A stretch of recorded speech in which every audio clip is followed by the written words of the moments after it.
ملک میں مہنگائی کی بڑھتی ہوئی لہر اور آئے دن عوام پر گرانے والے پیٹرولیم مصنوعات کے ایٹم بم کو ناکارہ بنانے کا فارمولہ کراچی کی ایک نجی یونیورسٹی نے پیش کر دیا۔ عوام کو پیٹرولیم مصنوعات کی مد میں بڑھتے ہوئے کرایوں سے چھٹکارا دینے کے لیے کراچی کی ایک نجی یونیورسٹی نے سولر سسٹم رکشے بنا دیے۔ اس رکشے کی خاص بات یہ ہے کہ اس رکشے میں 4 بیٹریاں لگتی ہیں جو سورج کی شعاؤں کے علاوہ بجلی سے بھی چارج ہو سکتے ہیں۔ سولر سسٹم رکشہ ڈرائیور کا کہنا ہے کہ یہ رکشہ 50 کلومیٹر کی اسپیڈ سے سڑک پر دوڑ سکتا ہے۔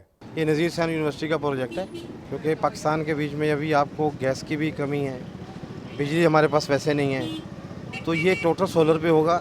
ابھی سولر سے بیٹریاں چارج ہوں گی، اس کے یہ بات چل رہا ہے۔ شہریوں کا کہنا ہے کہ ایسی ٹیکنالوجی کو متعارف کرانا اچھا اقدام ہے اور ایسی چیزوں کو مارکیٹ میں لانا چاہیے۔ اس طرح کی ٹیکنالوجی انٹروڈیوس کروانا بہت اچھی بات ہے اور اچھی چیزیں ان چیزوں میں امپلیمنٹ اور ان چیزوں کو ہونا چاہیے۔ ہماری ملک کی اس وقت ضرورت بھی ہے۔